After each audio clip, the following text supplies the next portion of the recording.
आकाशवाणी मध्य प्रदेश से प्रस्तुत हैं प्रादेशिक समाचार।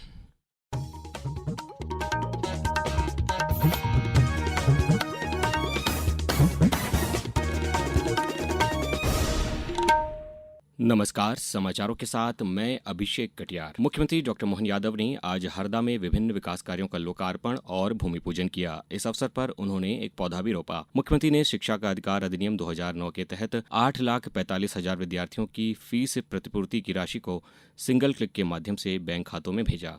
इस मौके पर मुख्यमंत्री ने कहा कि हमारे बच्चों की फीस तो हम दे रहे हैं, लेकिन ये किताब कापी का ज्यादा खर्चा लगता है प्राइवेट सेक्टर में, तो कोशिश कर रहे हैं अगली बार कि आप बस्तों के अंदर रखने वाली किताबें भी सस्ती दरों पर देने का संकल्प ले रहे। अपने भविष्य की पौध के लिए एक एक रुपया उनके हक का उनके हाथ में आना चाहिए।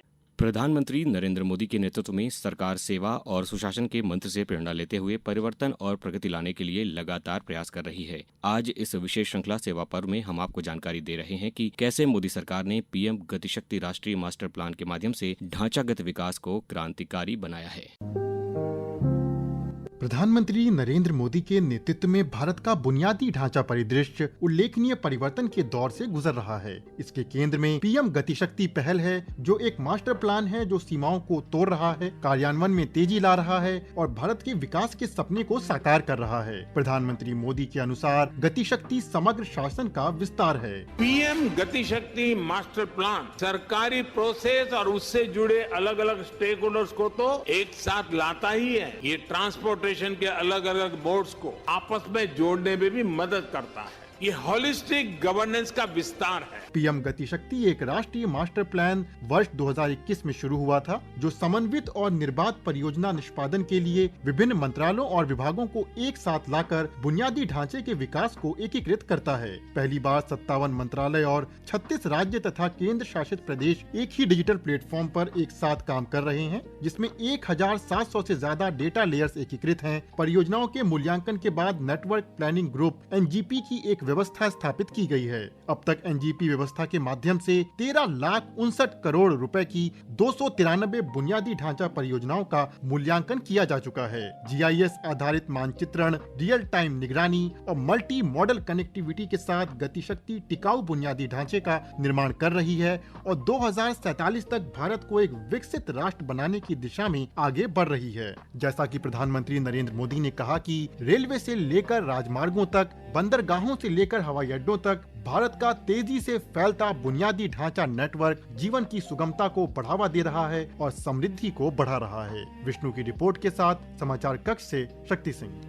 रक्षा मंत्री राजनाथ सिंह ने आज नई दिल्ली में भारतीय तटरक्षक कमांडरों के सम्मेलन को संबोधित किया। सम्मेलन में उन्होंने आंतरिक और बाहरी सुरक्षा चुनौतियों से निपटने के लिए तत्काल तैयारी की आवश्यकता पर बल दिया। आज नवरात्रि का 7वां दिन है। देश भर में महासप्तमी मनाई जा रही है। सप्तमी के सबसे महत्वपूर्ण अनुष्ठानों में से एक है कलबाऊ या नव पत्रिका स्नान समारोह, जिसका दुर्गा पूजा समारोह में विशेष स्थान है।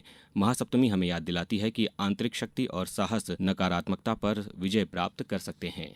प्रधानमंत्री नरेंद्र मोदी के स्वतंत्रता दिवस के अवसर पर लाल किले की प्राचीर से दिवाली तक अगली पीढ़ी के जीएसटी सुधारों की घोषणा की गई थी, जिसके बाद जीएसटी परिषद ने 3 सितंबर को कर की दरों में कटौती की। अब पिज्जा, ब्रेड, खाखरा और चपाती को पूरी तरह से कर मुक्त किया गया है। वहीं पराठा और डिब्बाबंद खाद्य वस्तुओं पर 18% की जीएसटी को खत्म कर दिया गया है। सॉस और मसालों पर 12% से हटाकर 5% कर लगाया गया है।